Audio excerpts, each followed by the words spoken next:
ನಮಸ್ಕಾರ ಸ್ನೇಹಿತರೆ. ನಾವು ಶಿವನನ್ನು ದೇವರು ಎಂದು ಪೂಜಿಸ್ತೀವಿ. ಆದರೆ ನೀವೆಂದಾದರೂ ಯೋಚಿಸಿದ್ದೀರಾ, ಸಾವಿರಾರು ಲಕ್ಷಾಂತರ ಕೋಟ್ಯಾಂತರ ವರ್ಷಗಳ ಹಿಂದಿನ ನಮ್ಮ ಪುರಾಣಗಳಿಗೂ ಮತ್ತು ಇಂದಿನ ಆಧುನಿಕ ವಿಜ್ಞಾನಕ್ಕೂ ಅತ್ಯದ್ಭುತವಾದ ನಂಟಿದೆ ಎಂದು? ಹೌದು, ಈ ಬ್ರಹ್ಮಾಂಡದ ಸೃಷ್ಟಿಯ ರಹಸ್ಯವನ್ನು ಶಿವನ ರೂಪಗಳು ಹೇಗೆ ವಿವರಿಸುತ್ತವೆ? ಬನ್ನಿ, ಇಂದಿನ ವಿಡಿಯೋದಲ್ಲಿ ಶಿವನ ಹಿಂದಿರುವ ಅಚ್ಚರಿಯ ವಿಜ್ಞಾನವನ್ನು ತಿಳಿಯೋಣ. ಮೊದಲನೆಯದಾಗಿ, ನಟರಾಜ ಮತ್ತು ಕಾಸ್ಮಿಕ್ ಡ್ಯಾನ್ಸ್. ವಿಶ್ವದ ಅತಿದೊಡ್ಡ ವಿಜ್ಞಾನ ಸಂಶೋಧನಾ ಕೇಂದ್ರವಾದ ಸ್ವಿಟ್ಜರ್ಲೆಂಡಿನ ಸರ್ನ್ ಸಂಶೋಧನಾ ಕೇಂದ್ರದ ಮುಂದೆ ಶಿವನ ನಟರಾಜ ವಿಗ್ರಹವನ್ನು ಸ್ಥಾಪಿಸಿದ್ದಾರೆ.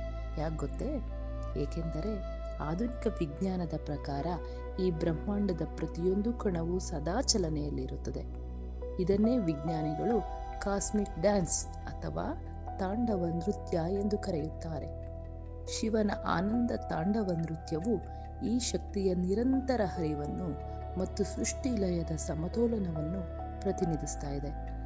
ಎರಡನೆಯದಾಗಿ, ಅರ್ಧನಾರೀಶ್ವರ ಮತ್ತು ಜೀವಶಾಸ್ತ್ರ. ಶಿವನ ಅರ್ಧನಾರೀಶ್ವರ ರೂಪ ಕೇವಲ ಒಂದು ಕಥೆಯಲ್ಲ. ವಿಜ್ಞಾನದ ಪ್ರಕಾರ ಒಂದು ಜೀವಕೋಶ ಅಥವಾ ಈ ವಿಶ್ವ ಅಸ್ತಿತ್ವದಲ್ಲಿರಲು ಧನಾತ್ಮಕ ಮತ್ತು ಋಣಾತ್ಮಕ ಎರಡೂ ಶಕ್ತಿಗಳ ಸಮತೋಲನದ ಅಗತ್ಯವಿದೆ. ಮಾನವನ ದೇಹದಲ್ಲಿರುವ ಎಕ್ಸ್ ಮತ್ತು ವೈ ಕ್ರೋಮೋಸೋಮ್ಗಳಂತೆ ಪುರುಷ ಮತ್ತು ಸ್ತ್ರೀಯ ಸಮ್ಮಿಲನವೇ ಜೀವನದ ಆಧಾರ ಎಂದು ಸಾವಿರಾರು ವರ್ಷಗಳ ಹಿಂದೆಯೇ ಈ ರೂಪ ಸಾರಿದೆ. ಮೂರನೆಯದಾಗಿ, ಶಿವನ ಮೂರನೇ ಕಣ್ಣು ಮತ್ತು ಮೆದುಳಿಗಿರುವ ಸಂಬಂಧ. ಶಿವನ ಹಣೆಯ ಮೇಲಿರುವ ಮೂರನೇ ಕಣ್ಣು ಕೇವಲ ಕೋಪದ ಸಂಕೇತವಲ್ಲ. ಮನುಷ್ಯನ ಮಧ್ಯಭಾಗದಲ್ಲಿ ಪೀನಿಯಲ್ ಗ್ಲ್ಯಾಂಡ್, ಪಿಟ್ಯೂಟರಿ ಗ್ರಂಥಿ ಎಂಬ ಸಣ್ಣ ಗ್ರಂಥಿ ಇದೆ. ಇದನ್ನು ಆಧುನಿಕ ವಿಜ್ಞಾನಿಗಳು ಮೂರನೇ ಕಣ್ಣು, ಥರ್ಡ್ ಐ ಎಂದು ಕರೆಯುತ್ತಾರೆ. ಇದು ಮನುಷ್ಯನ ಜಾಗೃತಿ ಮತ್ತು ಬುದ್ಧಿಶಕ್ತಿಯನ್ನು ನಿಯಂತ್ರಿಸುತ್ತದೆ.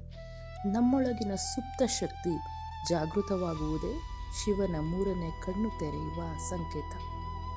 ನಾಲ್ಕನೆಯದಾಗಿ, ಡಮರುಗ ಮತ್ತು ಸ್ಟ್ರಿಂಗ್ ಥಿಯರಿ. ಶಿವನ ಕೈಯಲ್ಲಿರುವ ಡಮರುಗದಿಂದ ಹೊರಡುವ ಶಬ್ದವು ವಿಶ್ವದ ಮೊದಲ ಕಂಪನ ಎಂದು ಹೇಳಲಾಗುತ್ತದೆ.